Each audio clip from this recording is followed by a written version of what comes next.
जय हिंद दोस्तों। नक्सलवाद से संबंधित सामान्य ज्ञान, छत्तीसगढ़ का सामान्य ज्ञान वाले टॉपिक में आपका जुड़ा हुआ है एसआई भर्ती 2026 के सिलेबस में। यहां से 5 से 6 क्वेश्चन बन सकते हैं अगर आप ये क्लास देख लेते हैं। इसका मैं 2 से 3 क्लास लूंगा जो पूरी तरीके से फ्री रहेगा आपका। यूट्यूब पे कहीं भी ऐसा क्लास आपका अवेलेबल नहीं है। ये क्लास अगर आप देख लेते हैं तो 5 से 6 क्वेश्चन इसके जो आने वाले हैं वो फिक्स हो जाएंगे आपके। यहां से अच्छा नंबर आप स्कोर कर सकते हैं। इसका पीडीएफ नोट्स भी मैं आपको प्रोवाइड करूंगा जो कि आपके नीचे कमेंट सेक्शन के लिंक में आपको मिल जाएगा। तो वीडियो को आपको एंड तक देखना है। आज की क्लास में हम लोग नक्सलवाद का उदय कैसे हुआ छत्तीसगढ़ में, कानू सान्याल के बारे में पढ़ेंगे, नक्सलवादी आंदोलन के बारे में पढ़ेंगे, रेड कॉरिडोर क्या होता है। ये सारे टॉपिक ऐसे हैं जो जिससे क्वेश्चन पेपर में बनेगा ही बनेगा। तो आप आज का वीडियो पूरा देखिएगा। अगर वीडियो अच्छा लगेगा तो नीचे कमेंट सेक्शन में कमेंट करके बताइएगा कि वीडियो कैसा लगा। आपके रिस्पांस को देखते हुए मैं इस टॉपिक को पूरा कंप्लीट करवाऊंगा और इसके आगे के वीडियोस भी आपको मिलेंगे। तो आज की क्लास हम लोग स्टार्ट करते हैं। अगर वीडियो अच्छा लगेगा तो वीडियो को जरूर लाइक करिएगा, चैनल को सब्सक्राइब करिएगा, कमेंट सेक्शन में अपने कमेंट करके जरूर बताइएगा कि वीडियो आपको कैसा लगा। तो इंट्रोडक्शन वाला पार्ट हम लोग आज की वीडियो में कवर करने वाले हैं। हम लोग पढ़ेंगे नक्सलवाद का अर्थ क्या होता है। तो देखो, नक्सलवाद शब्द कहां से आया है मैं आपको बताऊंगा। वो नक्सलवाद शब्द जो है वो नक्सलबाड़ी आंदोलन से आया है जो कि वेस्ट बंगाल में हुआ था 1960s के दशक में। लेकिन उससे पहले हम लोग समझते हैं कि नक्सलवाद का अर्थ क्या होता है। तो सशस्त्र क्रांति के माध्यम से शासन परिवर्तन का आंदोलन है। नक्सलवाद क्या है? शस्त्र के मतलब शस्त्र के माध्यम से, गोला, बंदूक, बारूद, सशस्त्र क्रांति के माध्यम से किसका? शासन परिवर्तन का एक आंदोलन है। मतलब सशस्त्र क्रांति के माध्यम से शासन को चुनौती देना है। इसी को नक्सलवाद के नाम से जाना जाता है। ठीक है, अब ये क्यों हुआ, कैसे हुआ, सब बताऊंगा मैं आपको। लोकतांत्रिक व्यवस्था के बजाय हिंसक संघर्ष में विश्वास रखता है। नक्सलवाद जो है ये नहीं मानता कि जो है देश को चलाने के लिए किसी सरकार की जरूरत है, किसी लोकतांत्रिक सरकार की जरूरत है जिसको चुनाव होके चुनाव करवा के जिसको चुना जाता है। ऐसे सरकार की कोई भी जरूरत नहीं है, ऐसा समझता है नक्सलवाद जो है वो। और सशस्त्र क्रांति के माध्यम से उस लोकतांत्रिक सरकार को खत्म करने की मंशा रखता है। इसे वामपंथी उग्रवाद भी कहते हैं, लेफ्ट विंग एक्सट्रीमिज्म भी कहते हैं, है ना, भी कहा जाता है। इसकी वैचारिक प्रेरणा मार्क्सवाद, लेनिनवाद और माओवाद से मिलती है। जो वर्ल्ड लेवल पे मार्क्सवाद, लेनिनवाद और माओवाद कहा जाता है, इनसे प्रेरणा पाके नक्सलवाद का जन्म हुआ जो कि भारत में हुआ। और यहां पर हम लोग नक्सलवाद का कैसे जन्म हुआ इसी को पढ़ेंगे। तो नक्सलवाद का आप सीधा मतलब निकाल सकते हैं सशस्त्र क्रांति के माध्यम से लोकतांत्रिक सरकार जो है उसको चुनौती देना और लोकतांत्रिक सरकार को समाप्त करके अपनी सरकार स्थापित करना ही इसका लक्ष्य होता है, उसको चुनौती देना। वैचारिक आधार मतलब जो नक्सलिज्म वर्ड है, नक्सलवाद है, वो कहां से उत्पन्न हुआ, उसका विचार कहां से आया, मैं सबसे पहले आपको ये बताता हूं। अभी का सवाल जो है वो डेप्थ में पूछा जा रहा है, तो ये कहानी के माध्यम से मैं आपको आसान भाषा में नोट्स बना के समझा रहा हूं। मैं उम्मीद करता हूं कि आपको आसानी से समझ में आएगा। कैसे? देखो, वैचारिक आधार क्या है, ये चालू कहां से हुआ। तो यहां पे आप देखोगे 3 जो मुख्य रूप से वर्ल्ड लेवल पे जो लोग हैं इसके लिए शामिल हैं। सबसे पहला है Karl Marx. Karl Marx Germany के फिलोसोफर और अर्थशास्त्री थे। और कार्ल मार्क्स का ये मानना था कि कार्ल मार्क्स ये कहते थे कि जो किसान हैं, जो मजदूर वर्ग है, उसका शोषण हो रहा है। कैसे? कि मान लो जाए एक मिल है, एक उद्योग है, तो उद्योगपति जो हैं वो मजदूर का शोषण कर रहे हैं। कैसे? मान लो जाए काम करवा रहा है 1000 रुपए, उद्योगपति जो है वो 1000 का काम करवा रहा है किससे? एक मजदूर से, लेकिन उसको पेमेंट कितना रुपए दे रहा है? 300 रुपए दे रहा है। तो एक तरीके से ये जो उद्योगपति है, यानी कि कह लीजिए आप अमीर व्यक्ति है, वो इस गरीब व्यक्ति का यानी कि जो मजदूर है उसका क्या कर रहा है? शोषण कर रहा है। ऐसा कार्ल मार्क्स का मानना था। और इसी के विरोध में उन्होंने एक तरीके का जन आंदोलन छेड़ दिया था जर्मनी में। तो कार्ल मार्क्स एक तरीके की विचारधारा है। कार्ल मार्क्स द्वारा प्रतिपादित विचारधारा को ही क्या कहा जाता है? मार्क्सिज्म कहा जाता है, मार्क्सवाद कहा जाता है। समझ में? तो समाज 2 भागों में बटा है। उन्होंने कहा एक कैपिटलिस्ट जिसको पूंजीवाद कहा जाता है, उद्योगपति या पूंजीवादी, और दूसरा मजदूर जो वर्कर। तो ये पूंजीवादी, कार्ल मार्क्स कहते थे कि पूंजीवादी जो है वो क्या कर रहा है? वो जो मजदूर वर्ग है उसका शोषण कर रहा है। वो पूंजीवादी कहाँ हो सकता है? वो कारखाने का मालिक भी हो सकता है, वो जमीन का मालिक भी हो सकता है, उद्योग का मालिक भी हो सकता है, और श्रम करने वाले लोगों को उन्होंने मजदूर कहा। ठीक, तो मैं आपको पूरे इनकी फिलॉसफी समझा दिया, कार्ल मार्क्स ने क्या फिलॉसफी दी थी। अब कार्ल मार्क्स की जो फिलॉसफी थी, कार्ल मार्क्स का जो उद्देश्य था, लक्ष्य था, वो था निजी संपत्ति समाप्त करना। इसको आप समझोगे, कार्ल मार्क्स का मार्क्सवाद, लेनिनवाद और माओवाद, इन तीनों को समझोगे तो आपको ठीक तरीके से जो नक्सलवाद है वो समझ में आ जाएगा। निजी संपत्ति समाप्त हो, यह कहना था उनका। सभी संसाधनों पर समाज का समान अधिकार हो, वो एक तरीके से कैपिटलिज्म के विरोधी थे और सोशलिज्म के समर्थक थे। मतलब सभी संपत्ति पर, है ना, सबका समान रूप से अधिकार होना चाहिए, ऐसा मानते थे कार्ल मार्क्स जो है वो। अमीर गरीब का भेद समाप्त हो। अभी भी आप देखोगे कि हमारी जो इकोनॉमी है ना वो के शेप में आगे बढ़ रही है। अमीर बहुत अमीर होता जा रहा है और गरीब बहुत गरीब होता जा रहा है। तो इकोनॉमिक्स जो अभी के अर्थशास्त्री हैं उनका ये मानना है कि भारत इसलिए गरीब नहीं है कि यहाँ लोगों के पास पैसा नहीं है। भारत इसलिए गरीब है क्योंकि यहाँ पर आय का समान वितरण नहीं है, आय का असमान वितरण है। मतलब अमीर आदमी के पास इतना पैसा है कि जिसका कोई हद नहीं है, और गरीब आदमी के पास इतनी गरीबी है कि एक वक्त की रोटी नहीं खा सकता वो। तो आय का असमान वितरण है, इस वजह से भारत गरीब देश है, इस वजह से नहीं कि यहाँ पर पैसा नहीं है। तो इसी को के शेप इकोनॉमी कहते हैं। अमीर बहुत ज्यादा अमीर हो रहा है और गरीब बहुत ज्यादा गरीब हो रहा है। इसी अमीर गरीब, इसी के शेप इकोनॉमी के जो है ना वो जो कार्ल मार्क्स थे वो विरोधी थे। और तीसरा इनका है वर्ग विहीन समाज, क्लासलेस सोसाइटी होना चाहिए जिसमें अमीर और गरीब ये दो वर्ग हैं, ये नहीं होना चाहिए। तो ये था कार्ल मार्क्स का विचारधारा। दूसरा था लेनिनिज्म, यानी कि एक तरीके से कह लीजिए लेनिनवाद। लेनिन भी इसी तरीके की विचारधारा के समर्थक थे। व्लादिमीर लेनिन ने मार्क्सवाद को व्यवहारिक रूप से लागू करने का प्रयास किया। अब लेनिनवाद को आप ऐसे समझ सकते हैं कि मार्क्सवाद ने एक विचार दिया कि अमीर और गरीब के बीच का जो अंतर है उसको समाप्त होना चाहिए, और लेनिनवाद ने उसको फ्लोर पे लॉन्च किया। कार्ल मार्क्स ने केवल विचार दिया, उसको लागू नहीं करवा पाया। लेनिन ने क्या कराया? लेनिन ने कहा कि केवल मजदूर अपने आप में क्रांति नहीं कर पाएंगे। तो लेनिन का क्या विचारधारा था? कि लेनिन की विचारधारा ये थी कि केवल मजदूर, आप मार्क्सवाद का, कार्ल मार्क्स क्या कहते थे? मजदूरों को ये क्रांति करनी चाहिए कि ये दोनों के भेद को खत्म करने के लिए। लेनिन क्या कहते थे? लेनिन कहते थे केवल मजदूर जो हैं वो इसको नहीं कर पाएंगे, इसके लिए किसका निर्माण करना पड़ेगा? एक दल का निर्माण करना पड़ेगा, ये लेनिन कहते थे। एक ग्रुप बनाना पड़ेगा जो इन मजदूरों की बात को उठाएगा और ये गरीबी और अमीरी के अंतर को पाटेगा। तो इसलिए अनुशासित और संगठित क्रांतिकारी राजनीतिक दल होना चाहिए, ये लेनिन ने कहा, और इसी को कहा जाता है लेनिनवाद। मतलब कार्ल मार्क्स ने एक विचारधारा दी, लेनिन ने एक संगठन बनाया, तो उसी को कहा जाता है। तो मान लो जैसे 100 मजदूर एक किसी अन्याय से परेशान हैं, तो मार्क्सवाद कहता है कि मजदूर संघर्ष करेंगे, उससे विरोध करेंगे उसका, जबकि लेनिनवाद ये कहता है कि वो मजदूर जो है वो संगठन बनाएंगे और सरकार यानी पूंजीपतियों का विरोध करेंगे। तो एक संगठन बनाने के लिए प्रयोग किया। तो 1917 की रशियन रिवॉल्यूशन जो हुआ था उसमें लेनिन ने इसी सिद्धांत का उपयोग किया था, और लेनिन जो थे वो बेसिकली संगठन बनाने पे बल दिए थे। और तीसरा माओवाद। माओवाद क्या है? ये बहुत कनेक्शन है इसका नक्सलवाद से, है ना। तो माओवाद क्या चीज है ये मैं आपको समझाता हूं। माओ जेडोंग द्वारा विकसित एक विचारधारा है। माओ की समस्या क्या थी कि चीन में उस समय मजदूर कम और किसान अधिक थे, और इसलिए माओ ने कहा क्रांति शहरों से नहीं गांवों से शुरू होगी। तो ये ध्यान से समझो तीनों में अंतर क्या है। कार्ल मार्क्स ने ये विचारधारा दिया कि पूंजीपतियों और मजदूरों के दोनों के बीच की खाई को पाटने के लिए मजदूरों को संघर्ष करना पड़ेगा। लेनिन ने क्या कहा कि एक संगठन बनाना पड़ेगा। और माओ ने क्या कहा? माओ ने कहा कि ये गांव से चालू होगा। कैसे चालू होगा? गांव से चालू होगा। तो गांव के लोगों को सशस्त्र क्रांति करनी पड़ेगी, तब ये क्या होगा? दोनों के बीच की खाई को पाटा जा सकता है। तो माओवाद का विचार क्या था? माओवाद को समझोगे तो नक्सलवाद बहुत आसान हो जाएगा समझना। ग्रामीण क्षेत्र में संगठन बनाओ। लेनिन ने कहा संगठन बनाओ, माओ ने क्या कहा? ग्रामीण क्षेत्र में संगठन बनाओ और क्या करो? गुरिल्ला युद्ध करो। गुरिल्ला युद्ध होता है कि नहीं? नक्सलियों का विचारधारा माओवाद से पूरा कनेक्टेड है। तो माओवाद को समझ ली, मतलब नक्सलवाद को आप समझ जाओगे। नक्सली भी गुरिल्ला युद्ध करते हैं, वो माओवाद से लिए हैं वो लोग। नक्सलिज्म को माओवाद भी कहा जाता है इसीलिए, क्योंकि इसी की विचारधारा से ये प्रभावित है, जेडोंग माओ की विचारधारा से। अब गुरिल्ला युद्ध करो मतलब छिप के युद्ध करो, धीरे धीरे राज्य की शक्ति को चुनौती दो, धीरे धीरे युद्ध करते रहते हैं। कौन लोग? नक्सली लोग।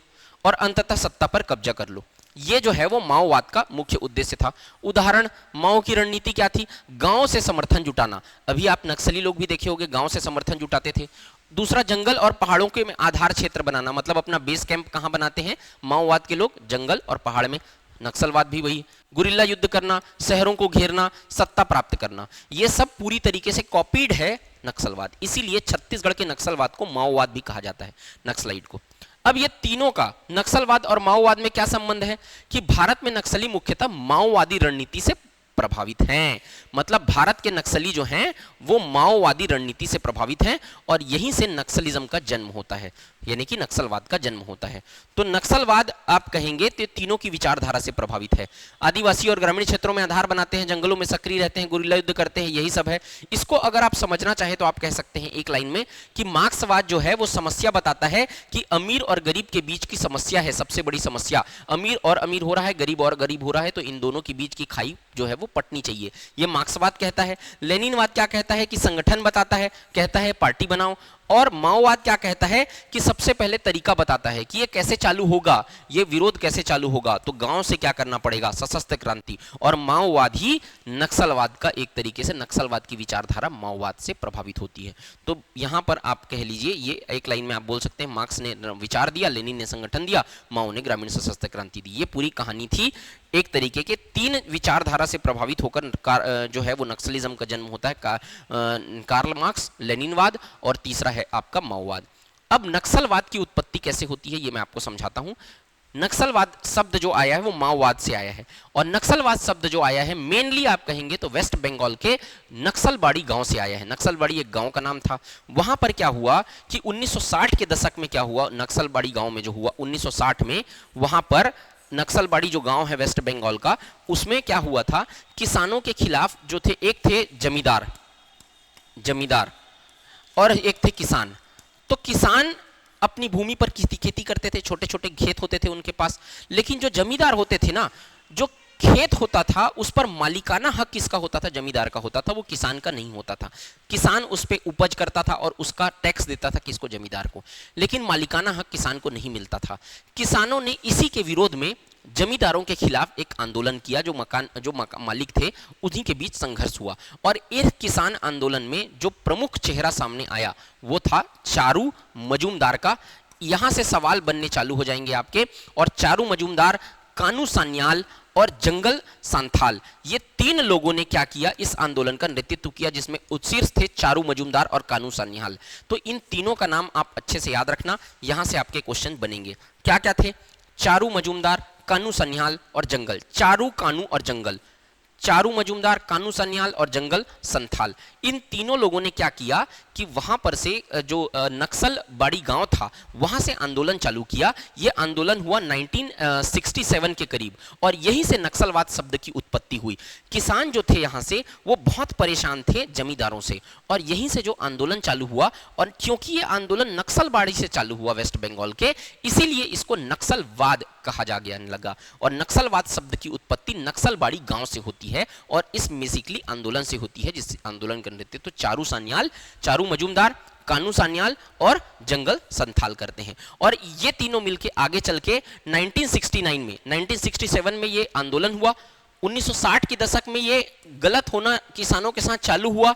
1967 में ये आंदोलन हुआ। 1969 में एक पार्टी का गठन किया जाता है जिसको कहा जाता है कम्युनिस्ट पार्टी ऑफ इंडिया। यहां से सवाल बनते हैं कि इस आंदोलन का नेतृत्व कौन किया। पहला सवाल, इस पार्टी कौन सी गठित हुई, मार्क्सिस्ट लेनिनिस्ट। ये कम्युनिस्ट पार्टी ऑफ इंडिया जिसको कहते हैं सीपीआई, ये नक्सलवादियों की एक पार्टी थी जिसका गठन किया गया। कब किया गया, 1969 में। ये आप अच्छे से याद रखना। नक्सल आंदोलन का पहला बड़ा राजनीतिक संगठन था ये। इसके पहले कोई भी संगठन आपको नहीं दिखेंगे। तो कार्ल मार्क्स की विचारधारा, और लेनिन ने क्या कहा था, ग्रुप बनाओ। माओवाद ने क्या कहा था, गांव से करो। इन्हीं की विचारधारा से प्रभावित होकर ये सीपीआई का गठन किया गया 1969 में। अच्छे से याद रखना इसको। इसका उद्देश्य क्या था, सशस्त्र क्रांति, जो माओवाद का था। भूमि सुधार, है ना, मतलब ये किसानों को मालिकाना हक देना एक तरीके का, और सत्ता परिवर्तन करना, है ना, ये तीनों इसका क्या था, उद्देश्य था सीपीआई पार्टी का, कम्युनिस्ट पार्टी ऑफ इंडिया का। आंदोलन कमजोर पड़ गया 1970 के दशक में। 1969 में ये बना। 70 के दशक में ये आंदोलन, 70 के दशक में, पूरे 10 साल में अगर आप देखो तो सरकार ने कड़े अभियान चलाए, क्योंकि ये लोग सरकार के विरोध में थे, सत्ता को चुनौती दे रहे थे। इसलिए सरकार ने बहुत कड़े जो है आंदोलन चलाए, जिसके कारण से ये CPI, communist party of India जो है वो कमजोर पड़ गई। कई नेता गिरफ्तार हुए, जैसे कि चारू, कानू, ये सब लोग गिरफ्तार हो गए।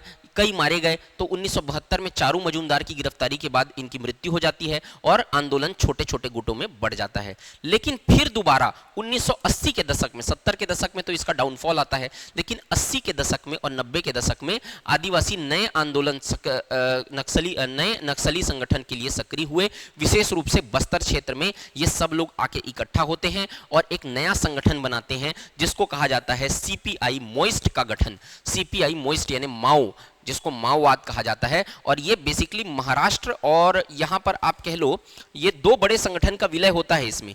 2004 में सीपीआई मोइस्ट का गठन करते हैं। 2004 में कम्युनिस्ट पार्टी ऑफ इंडिया, जिसको कहा जाता है ये भी माओवाद का एक संगठन था, इनका गठन हुआ था, है ना।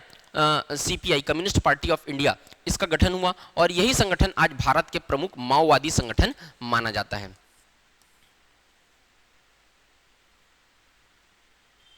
ये जो था communist party of India Marxist Leninist था, ये जो था वो, ये जो 1969 में गठन हुआ था सीपीआई एमएल बोलते थे, मार्क्सिस्ट लेनिस्ट। मतलब ये जो पार्टी थी वो मार्क्सवाद मतलब कार्ल मार्क्स और लेनिन इसकी विचारधारा से प्रभावित थी।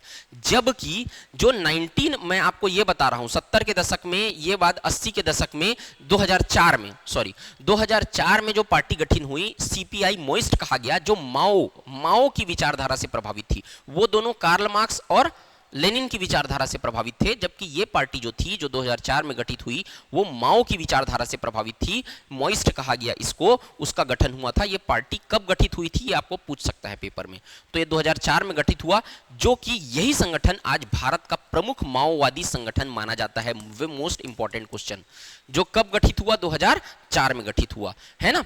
ये संगठन जो है वो भारत का मेन जो है वो माओवादी संगठन के रूप में ये संगठन जो है वो जाना जाता है। तो 3-4 क्वेश्चन तो फिक्स हैं पेपर में आपके।